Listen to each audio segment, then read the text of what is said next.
Going green starts at home. Hi, I'm Rebecca Brayton and welcome to WatchMojo.com. And today we're speaking with environmental writer Adria Vassal about her book Ecaholic Home and to find out a few easy tips on how to turn over that green leaf. So this may seem like a simplistic question, but why would you say it's important to live green at home? Well, a lot of green crimes actually happen in our homes, everything from water wastage to energy hogging to bringing in invisible chemicals that end up lodging themselves in our bodies. Every decision you make in the day, from the moment you wake up and stretch and get out of bed and brush your teeth, getting in the shower, flicking on the lights, taking your cell phone with you, all those decisions can be greened along the way. They all have an environmental impact and they can all be improved. And you know what? We have complete control over mostly complete control over what happens in our homes. Unless you're a renter, then it's a little bit more limited. But still, we definitely have more control over those decisions than you do when you go to work or school. What area of home ownership would you say is the worst in terms of green crimes? The antibacterial chemicals drive me bananas because we think we're killing bacteria in our home, but we're actually bringing in a chemical that's being found now in breast milk, in our bloodstreams, dolphins, in our children. Just getting your energy usage down by turning down the thermostat and not leaving the lights on when you leave the house, and even unplugging all your electronics when you leave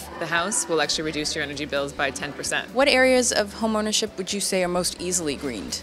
There are so many tiny little easy green changes you can make. Getting the low flow shower head, unplugging your electronics, even things like switching to a green cleaner. If you don't want to take the time to make them from scratch with vinegar and baking soda, just go to the store, pick a green cleaner instead of a regular commercial cleaner. Where would you say we should start the process in our homes? A good place to start, especially if you live in a colder climate, would be at this time of year to make sure that you're keeping the cold drafts out, because we waste an incredible amount of energy through, our windows, walls, all the sockets that are in our house. And you could just go around with an incense stick and look for drafts and, plug those up first and foremost. Most people think that green living is more expensive. Can you argue against this? Everything that I think our grandparents did really ended up saving the environment without them even knowing it.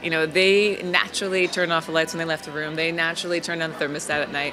And these were all moves that happened to also be better for the planet, but they just thought of it as a way of saving money. Instead of going to the laundromat and spending $300 a year to dry your clothes, just bring them home and hang them up on racks, and you'll save that $300 instead.